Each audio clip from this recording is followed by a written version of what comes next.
Biby ho an Jehova ary tany rehetra, manompo an Jehova amin'ny fifaliana, makanesy eo anatrehany amin'ny fiobiana.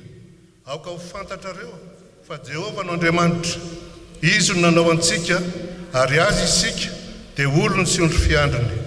Midiry eo amin'ny vavadiny amin'ny fisaorana ary eo ankianjany amin'ny fiderana. Misaora azy mankalazany anarany fa tsara Jehova, mandrakizay ny famindram-pony ary miatra amin'ny taranaka faramandimby ny fahamarinany.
Andriamanitra rainay io, mideranao zahay, mioby anao zahay, manatitra hoanao, ny aja sy ny laza ary ny hery, fa Andriamanitra lehibe anao, Andriamanitra tsy to, tompony tompo, mpanjakany mpanjaka ka mendrika ao ambony-nahitra mandrakizay.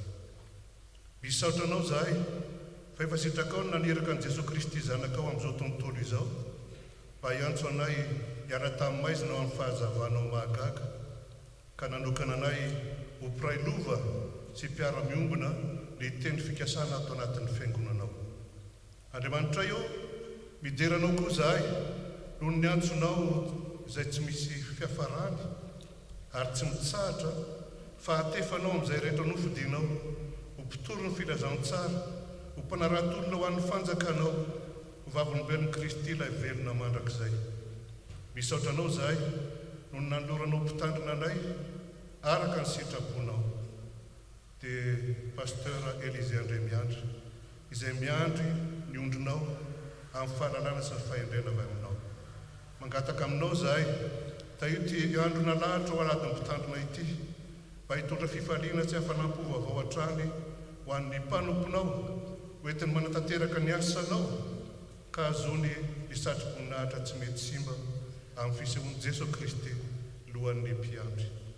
Da io koa ty fotoana ity, mba hampiray ny fiangonanao amin'ny fanekena, ny fanoavana ary ny fanajana ny mpitandrina noho ny asanao araka ny teninao, ka ampivondrina anay rehetra hatrany amin'ny fiaraha-manompo anao. Raha eo enoka avarizo vavaka izao izay ataony amin'ny anaran'i Jesosy Kristy zanakao, Tompo sy mpamonjy anay. Amen. Aoka hipetraka ny fiainana.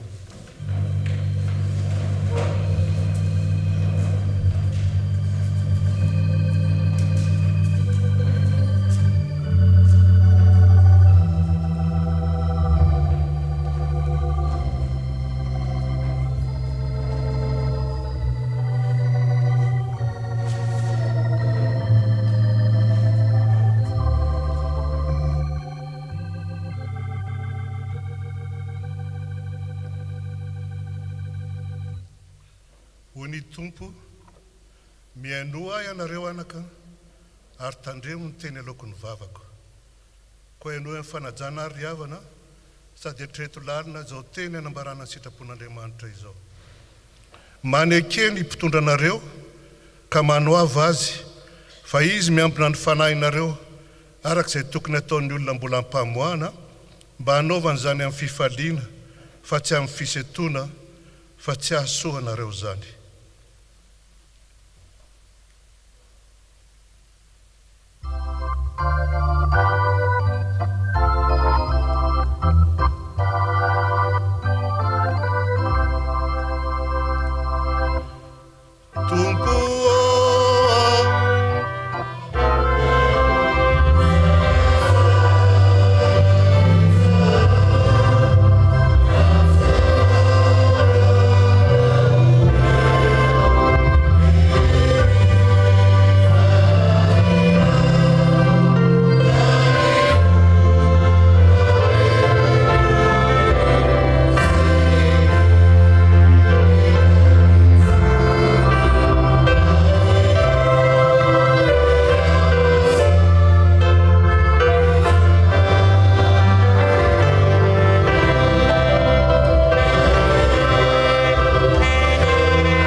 Havana tsy nahatanteraka ny sitrapon'Andriamanitra nambara tamintsika isika fa samy efa nanita ny ondry ary samy efa nivily ho amin'ny lalantsika avy. Koka isika iaiky ny fahotantsika amin'ny fomba bebaka sy feno fanetretena ka hanaraka izao tonom-bavaka izao. Hivavaka isika. Indrisy Tompo, Andriamanitra lehibe sy mahatahotra izay mitandrina ny fanekenao sy ny famindramponao amin'izay tianao sy mitandrina ny didinao. Aoka iaino ny sofinao ary hiratra ny masinao mba hoenonao ny vavaka himpanomponao izay ataona eto anatrehanao ankehitriny. Misaotranao zahay fa androany dia tsy nafeninao anay fa mbola nambaranao taminay indray ny sitraponao izay mitondra ho amin'ny fiainana sy ny fiadanana. Tompo, manoloana izany dia mahatsiaro tena ho tsy mendrika izahay satria tsy mba nahatanteraka izay takinao aminay dia ny fanekena sy ny fanoavana ny mpitondra anay. Tsy miafina aminao zany fa Andriamanitra mahalala ny zavatra rehetra ianao, mianjanja eo anatrehanao ny fahalemenay. Tompo, mandrenesa, Tompo, mamela heloka, Tompo, miainoka miasa, aza ela ianao ry Andriamanitra eo noho ny aminao fa izahay dia natsoina amin'ny anaranao. Miaraka ny fiangonana. Rirainay be famindrampo,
satria ninoanatra ianao ka nahitro tena teo anatrehako dia izaho kosa efa niaino.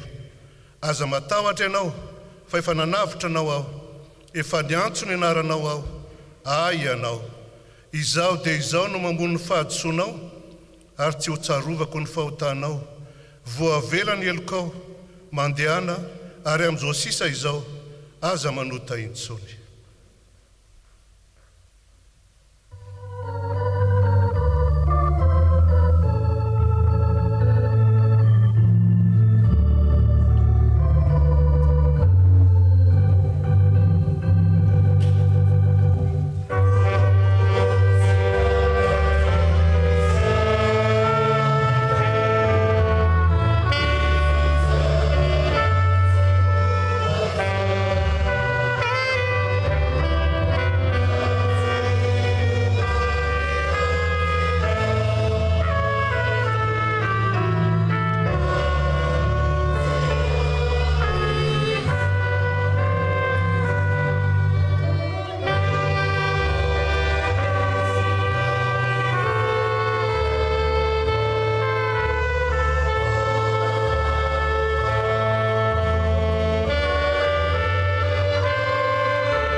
Aoka hipetraka ny fiangonana.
andininy voalohany sy faharoa sy fahatelo ary faefatra.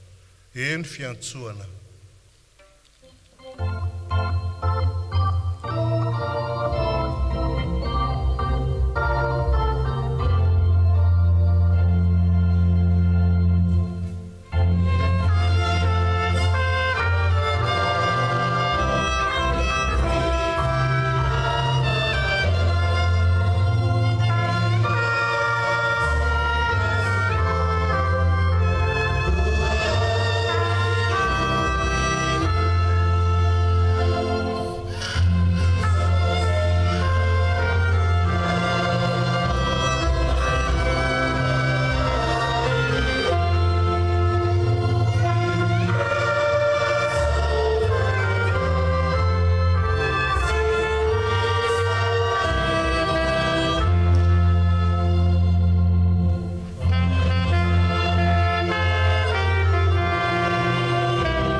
Andriamanitra malalana ao dia mbola misaotra anao zahay fa novorianao eto hanompo anao sy hidera sy hankalaza ny anaranao masina. Anio tompo dia tonga amin'ny fotoana izay andrenesanay ny teninao ka mangataka ny fanahinao masina ianao tompo mba hirotsaka aminay tsirairay avy mba hahafahanay mandray sy mitsakotsako ary mampianatra izany teninao izany amin'ny fiainanay andavanandro. Tompo aoka re ny fanahinao masina mba noritoro ny fonay vato atonga n'izany ho tanolonaka vonona andray ny teninao ary nanova ny fiainanay mifanaraka amin'izany. Jesosy eo taio ny mpanomponao izay hamaky ny teny sy hitondra ny teny ary izay andray izany teny izany mba ahafahanay mahita tsy mahita fa tsy ny ianao irery ihany ary ampanginy izay teny rehetra hafa izay mety handribiribanay mandritra n'izao fotoana izao. Naranao Jesosy Kristy nanaovanay izany vavaka izany. Amen.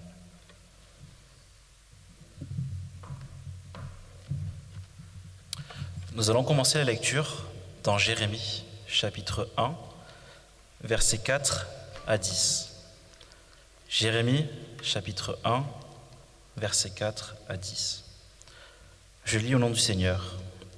Je reçus cette parole du Seigneur. Je te connaissais avant même de t'avoir formé dans le ventre de ta mère. Je t'avais mis à part pour me servir avant même que tu sois né.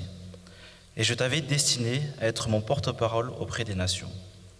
Je répondis, « Hélas, Seigneur Dieu, je suis trop jeune pour parler en public. » Mais le Seigneur me répliqua, « Ne dis pas que tu es trop jeune. Tu devras aller voir tous ceux à qui je t'enverrai et leur dire tout ce que je t'ordonnerai. N'aie pas peur d'eux, car je suis avec toi pour te délivrer. » Voilà ce que le Seigneur me déclara. Puis il avança la main, toucha ma bouche et me dit, « C'est toi qui prononceras mes paroles. Tu vois, aujourd'hui, je te charge d'une mission qui concerne les nations et les royaumes. Tu auras à déraciner et à renverser, à détruire et à démolir, mais aussi à reconstruire et à replanter. »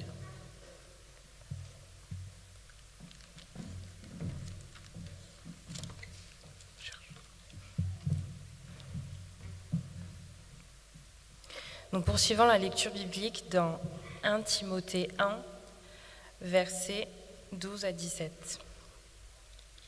1 Timothée 1, versets 12 à 17. Je lis au nom de Jésus. Je remercie Jésus-Christ, notre Seigneur, qui m'a donné la force nécessaire pour ma tâche. Je le remercie de m'avoir estimé digne de confiance en me prenant à son service, bien que j'ai dit du mal de lui autrefois, que je l'ai persécuté et insulté. Mais Dieu a eu pitié de moi parce que j'étais privée de la foi et je ne savais donc pas ce que je faisais. Notre Seigneur a répandu avec abondance sa grâce sur moi. Il m'a accordé la foi et l'amour qui viennent de la communion avec Jésus-Christ. Voici une parole certaine, digne d'être accueillie par tous. Jésus-Christ est venu dans le monde pour sauver les pécheurs. Je suis le pire d'entre eux. Mais c'est pour cela que Dieu a eu pitié de moi. Il a voulu que Jésus-Christ démontre en moi, le pire des pécheurs, toute sa patience comme exemple pour ceux qui, dans l'avenir, croiront en lui et recevront la vie éternelle. Ô Roi éternel, immortel, invisible et seul Dieu, soit honneur et gloire pour toujours. Amen.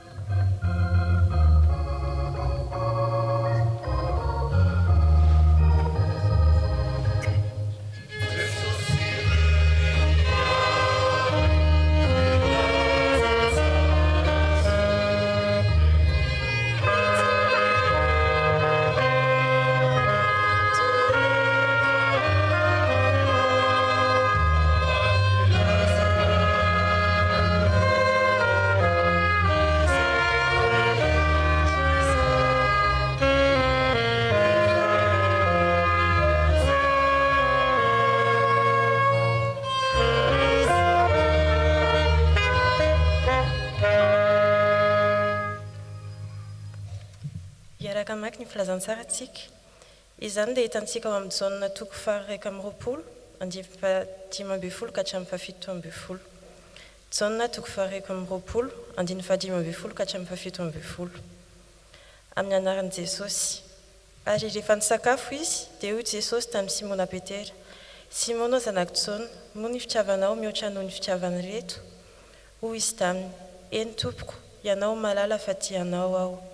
Dia hoy izy taminy: Fano ary ny ondrikeliko. Ondray izy tamin'ny fandroany: Simona zanaky Jaona, mo tiava ianao? Dia hoy izy taminy: Eny tompoko, ianao malala fa tianao aho. Dia hoy izy taminy: Andraso ary ny ondriko. Hoy izy fanotelony: Simona zanaky Jaona, mo tiava ianao?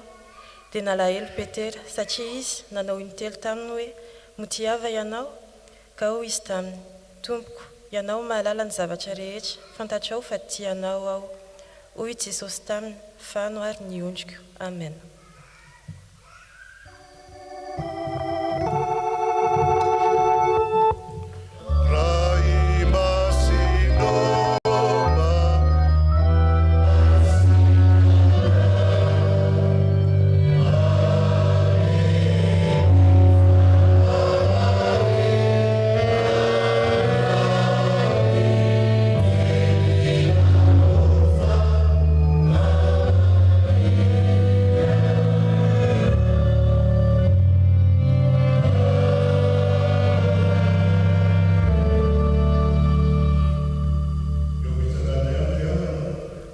Antsika ny hira faharaiky amin'ny telonjato ny andinina faefatra sy fahadimy mialoha ny anona ny afatry ny filazantsara izay hoentin'ny mpitandrina pasteur Falimanina Rarindranto.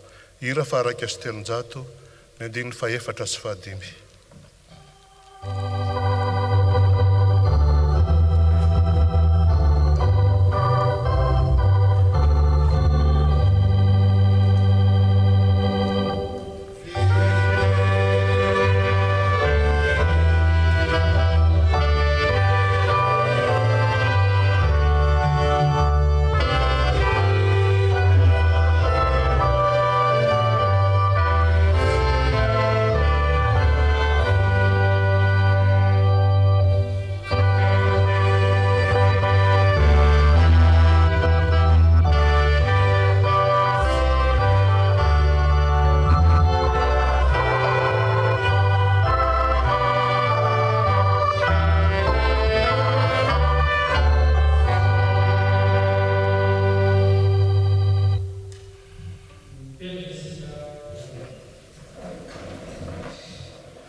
Mbola hiaraka hivavaka isika. Ry Andriamanitra, ray zanak'Arifany Masina misaotra anao izay no izao fotoana sarobidy eo amin'ny fiangonanao malala FP Matafo Toulouse, mankalaza anao Andriamanitra noho ny amin'izao alahady ny mpanomponao pasteur Élisée Andremiandra mivady mianakavy izay isaorana anao no ny asa izay nentiny nandritra ny fotoana maro teto amin'ny fiangonanao ity ary dia aoka ianao no atanteraka ny fifalianay amin'izao andro mpifaliana izao ary satria fantatray fa ny fifalianay tsy ho tanteraka raha tsy hainao milalan'ny fanainao masina no manome ny tena fifaliana ao aminao. Manatrehanay Tompo ary sokafo ny fanahinay, sokafo ny fonay, sokafo ny vavadiny fiainanay, andray ny teninao dia teny fiainana, mitenena araka ny fombanao favonina iainanao izahay. Dia amin'ny anaranao Jesosy Kristy, ilay mpaniraka mpanompo, ilay teny tonga nofo no anaovanay izany vavaka izany. Amen. Andriamatoa Andremiandra Élisée mivady mianakavy, ry vahoakan'Andriamanitra tonga marobe etona ho ampitombona amintsika tsirairay avy ny fahasoavana fiadanana avy amin'Andriamanitra ray ary Jesosy Kristy tompontsika.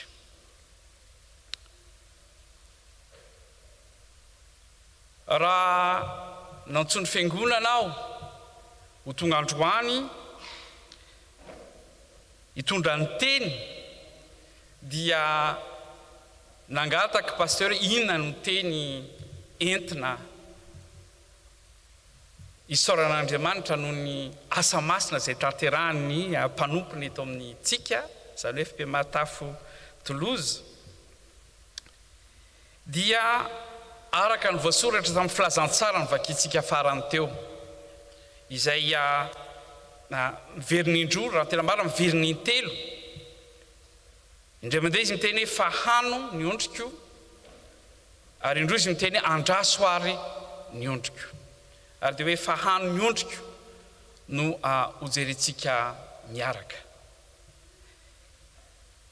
Misy olona izay tsy fantatra ny nanoratra azy raha azafady hivadika fiteny kely un auteur inconnu a écrit en fait quelque chose à propos du ministère pastoral. Tsy haiko rehefa fantarareo na tsy fa mahavariana zavatra ambara. Le pasteur a toujours tort. Tsy miteny hoe pasteur Élisée Andremiandra a tort fa le pasteur d'une manière générale. Dia vakiako le izy. Si à l'occasion il prolonge sa prédication de quelques minutes, il nous endort. S'il est bref, il ne s'est pas fatigué. S'il élève la voix, il crie. S'il parle normalement, on ne comprend rien. S'il s'absente, il est toujours sur les routes, par-ci, par-là. S'il fait des visites, il n'est jamais chez lui. S'il est chez lui, il ne fait jamais de visite. S'il parle finance, c'est qu'il aime trop l'argent. S'il ne parle pas d'argent, on ne sait pas ce qu'il en fait. S'il organise des fêtes, il nous fatigue. S'il n'organise rien, la paroisse est morte. S'il prend son temps avec les gens, il n'en finit pas. S'il se dépêche, il n'écoute pas. S'il commence les cultes à l'heure, sa montre avance. S'il commence 1 minute trop tard, il retarde tout le monde. S'il restaure l'église, il gaspille l'argent. S'il ne le fait pas, il laisse tout aller. S'il est jeune, il manque d'expérience. S'il est moins jeune, il devrait prendre sa retraite. Et s'il s'en va, par contre, personne ne sera là pour le remplacer. Ça fait un auteur inconnu. Ary rehefa mahitany dia mitsikitsiky daholo izay mpitandrina hoe tohatra ny misy fahamarinany kely ihany le izy, ninina atao le mpitandrina ohatrany voatsikera foana izy. ary ohatra fanaoko zany fa tsy nahita taratasy a hitanareo raha maka taratasy fotsy dia asiana zavatra maintimainty eo ampovoany eo dia mino maromarona fa ny hitatsika dia le maintimainty moaka zany va afaka tsy mambalinareo le maintimainty hitatsika satria le zavatra tokony tsikaraina foana no hitany masitsika fa le ambony rehetrarehetra mety tsy hitatsika ary mba fantareo moa zany hoe niasa mitandrina zany dia zay izy hoe fahano ny ondriko tsy zavatra mora ny asa mitandrina mora amiko miteny zay satria tsy ao amin'ny figorana misy pasteur en Grenoble sy en Lille aho mora kokoa amiko miteny izany eto fa tsara miteny izany any hoe misatrana iny asa ataoko moramora kokoa any laha manambara andro zay satria fantatra fa raha misy maniry ny asa mitandrina dia maniry asa iny izy fa tsy voalaza ao fa asa tsy mora zany ny asa mitandrina zany fitandremana ny ondry ary zay mahatonga hoe fahanony ny ondriko amin'ny avy amin'ny teny grika moa nandikana azy ary matsiaro foana teny olona iray zay manao hoe en teny français hoe il m'a envoyé paître tsy haiko nidikan'izay zany tamin'ny voalohany fa ohatrany hoe lasa il a envoyé paître fa raha marina tokoa dia zay no teny ambarany Jesosy Kristy raha miresaka amin'ny Simona Petera izy hoe tena tianao ve a ary fantatsika ny tantara fa nanday ny telo any Jesosy Kristy izy ho namany tamin'ny tonga ny fotoana izay natongavan'ireo miaramila nandeha naka an Jesosy Kristy ankeriny tadidinareo ny tantara ary ny telo milohan'ny akolana neno no nanda Petera dia teto izy dia tsapany fotrany hoe tahaka ny te anarina an'ilay fandavany Petera Jesosy Kristy manao hoe tianao ve za ary tena tianao marina tokoa ve tianao marina tokoa ve ary raha tianao a dia zao ary fahano ny ondriko andraso ny ondriko andraso ny ondriko raha misy teny izay omen'ireo ray aman-dreny zoky mpitandrina aminay mpitandrina vao manomboka ny asa dia zao foana ny teniny mpitandrina tsy miova mihitsy jereo ny ondrikelin'Andriamanitra mba fantareo moa fa isika tsirairay zao dia nandatsahan Jesosy Kristy ny rany ary zay mahasarotra voabarakely izy teo tamin'ny fanambarana sitrapon'Andriamanitra hoe manajah ny mpitondra anareo fa mbola mpamoahana izy fa ny fanahintsika tsirairay dia eo antsorok'ilay mpitandrina izay natsoan'Andriamanitra hitandrina ny fiangonany hikarakara ny ondry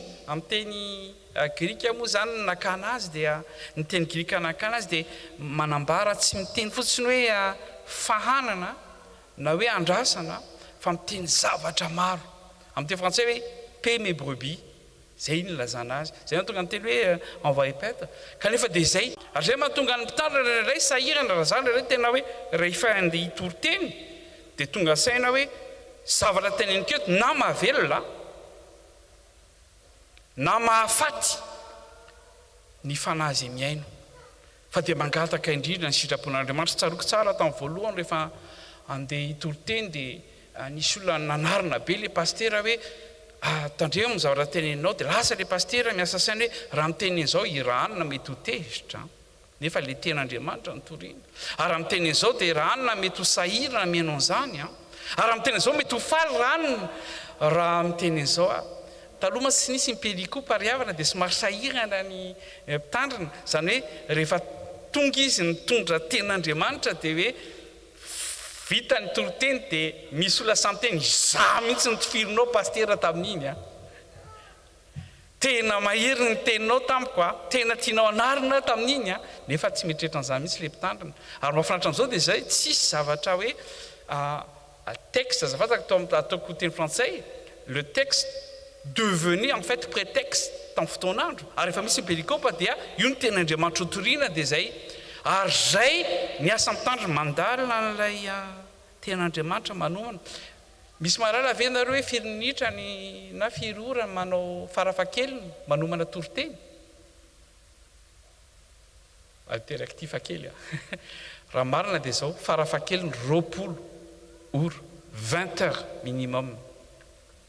Dia misy miteny le mpitandrina ataotry ny alady any izy tsy nareto miteny an'izany fa misy miteny izany ny koatrany ary tena alady adiny 2 fotsiny ve izy miasa tsy izay mihitsy ry havana manomboka alatsinainy ka hatramin'ny alady dia miasa foana ny mpitandrina akoatry ny vavaka tokony atao fanomanana samihafa ataony mba hatomomba na nytoroteny satria eo antsorony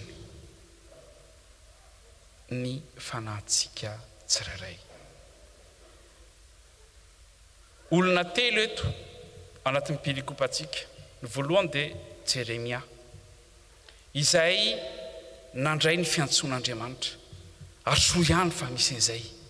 Natao ry Jeremia izany mbola zaza mbola zaza dia zaza any tiako tenenina paster zafady hoe mbola zaza dia ahoana fomba hitenenako dia hitanareo ny tompo rehefa maniraka dia zay mety hoe ho antsika ihany koa izay mety manam-paniriana mety misy fiantsoana any anaty any izay tsy voaloaka antsika ity ivelany manao hoe tena mety misy fiantsoany tompo any nanomboka tamin'izany daholo ary nanomboka tamin'izany koa pasteur Élisée Andremiandra no hoe nisy fiantsoana anaty dia zao ny teniny manao hoe tsy mahay mandahateny aho izy Jeremia dia aza manao mbola zaza fa andeha amin'izay rehetra androako anao ary izay rehetra andedeko anao no ambaranao. Tsy manambara zavatra avy aminay izay mpitandrina, tsy manambara zavatra avy amin'ny mpitandrina Élisée Andremiandra fa manambara izay entiny tompo omeny tompo ambara amintsika. Ary izy hoe mipetraka amin'ny fanontaniana manao hoe atraiza moa ny filazantsara no mijanona. Ataoko amin'ny teny frantsay pourquoi la Bible s'arrête à l'Apocalypse. Fantareo ny antony? Ny antony dia zao mba ireo olona nahita Jesosy Kristy maso ihany no ekena hoe ho mpanoratra ny Baiboly. Les 66 livres en fait, surtout donc le Nouveau Testament, c'est par rapport à ce qu'on appelle les témoins oculaires nahita Jesosy Kristy maso najanona teo ny Apokalypsy. Tsy midika akory hoe mitovy sa tsy mitohy ny filazantsara, mitory havana ny filazantsara. Ary tsy midika zany hoe nijanona nanambara ny teny sy ny sitrapony ve Andriamanitra teo, tsy midika an'izay mihitsy. Mbola mitohy foana ry havana. Ary hitanareo fa tamin'ny andron'ny Pentekosta dia zao ny zavatra mitranga. Tsy ilay Andriamanitra ohatra tamin'ny testamenta taloha hoe sommaire lavitra, un Dieu tout autre, lointain amin'ny teny frantsay.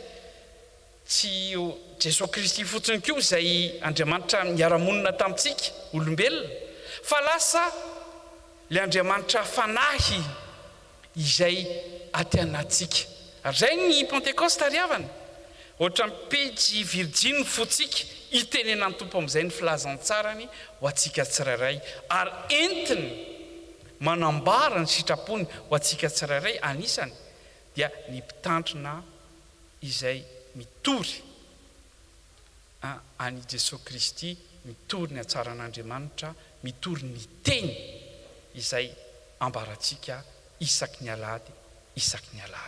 Ary rehefa miteny ny dity folo manao hoe faefatra fantarareo manaja ny andro sabata anamasina azy. Ary toy ny ataontsika zao zay manaja andro iray amin'ny herinandro dia ny andro voalohany no nekentsika kristiana satria nitsangana tamin'ny andro alahady Jesosy Kristy dia iny ny sabatatsika ry havana manao hoe io andro io taky ny androany dia atokana ianona ny tompo amin'ny fomba manokana. Tsika miaino ny tompo daholo mamaky boky, mivavaka, mamaky baiboly, mety mijery zavatra amin'ny internet aza dia miteny amintsika ny tompo. Fa andro alahady toy izao kosa dia misy teny ambarany. Ary tsy manambara hevitra manokana ny mpitandrina fa aveliko indray ny fanahy izay mandresy lahatra azy hiteny ho antsika no manome ilay sakafom-panahy ary zay ny anisany hoe fahano miondrika. Hitanareo moa hoe fahano raha dika amin'ny teny gasy izy ohatra hoe mpinano ataovy mihitsy ohatra hoe misy otrokely mihitsy zany atao an'ilay ondrikely mba hinanany sakafo ary sakafom-panahy no ambarany zany. Rehefa mivavaka tsika riavana vavaka ny ampianarin'ny tompo manao hoe meo anay anio ninona moa ianona saza ho anay raha ny marina voalohany ambara raha teny grika ny raisina riavana dia hoe teny fototra zany meo anay anio ny sakafom-panahy saza ho anay isan'andro dia mila andray dia zao tsy vita an'izany ihany izy ho voalohany hoe ny Jeremia nijerentsika teo tsy vita an'izany ihany dikany hoe fahano amin'ny teny grika dia avy amin'ny hoe poimaino izany hoe amin'ny teny français dikako fotsiny nourrir, soigner un troupeau, garder des brebis ary gouverner, administrer. Raha namaky nareo tamin'ny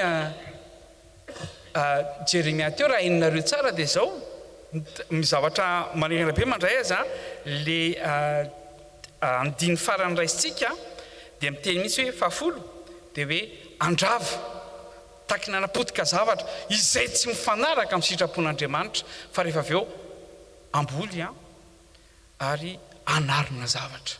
Ary zany ny asan'ny mpitandrina riavana raha ohatra ka misy zavatra tsy mety dia zay ilay izy hoe manaja maneke ny mpitondra anareo za tsy nahita olona mihitsy hoe faly anarina hoe raisiko fotsiny amin'ny zanako rehefa miteny hoe tu viens me voir dans la chambre fatany ananatra zay le rangahy iny dadany io dia manaja hoe zao zavatra tsy mety, zavatra tsy mety lava molotra na dia efa 20 taona sa mbola lava molotra ary mieritreritra an'izany mihitsy hoe manaiky ve tsika ho anarina ny mpitandrina. Dika mandarana hoe ny ten'Andriamanitra ny efa manamboatra antsika raha vakitsika ny any amin'ny Timoty faharoa toko fahatelo any amin'ny diny fahinambin'ny folo sy fahafitambin'ny folo dia mampianatra ny hoe ny teny rehetra dia avy amin'ny tsindry marin'Andriamanitra ary anisany hoe mananatra ary manitsy atsika. Tsisy olona tonga dia manaiky hoe hitsiana zany anarina zany nefa zany anisany angatan'Andriamanitra hoe fahanonyondrika. Fantareo moa le hoe fahanonyondrika zany dia anatin'izay dia hoe garder les brebis. Jesosy Kristy miteny hoe izao no tena mpiandry manino azy izy mpiandry tsara dia manome ny ainy hamonjy ny ondry ary rehefa miresaka izy dia fantatro ny feon'ny ondry ary mahafantatra ny feoko ny ondry. Fantarina mipetraka amintsika ary mbola vao tsela mbola vao nisy fanazavana nentin'ny pasteur Andriamiandra Élisée tamin'ny fanomanana tetsy hoe ny fiangonana no mpitandrina raha marina fa misy olona antson'Andriamanitra manokana tahaka anatanteraka asa manokana ny amin'izany fitandremana izany. Ary dia zay izy hoe isika fiangonana zao no atao hoe raha marina hoe mpiandry ny fiangonan'Andriamanitra ary raha misy zavatra tsy mety tsaraka an'Andriamanitra dia tonga hoe mandrava ary mamboly zavatra ny tenin'Andriamanitra no entitsika miaina atonga ny fiangonan'Andriamanitra ho velona.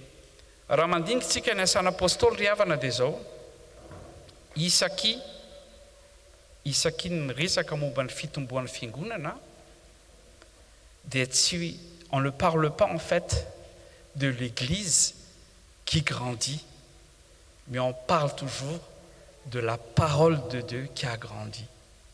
Zay vao misy resaka hoe isy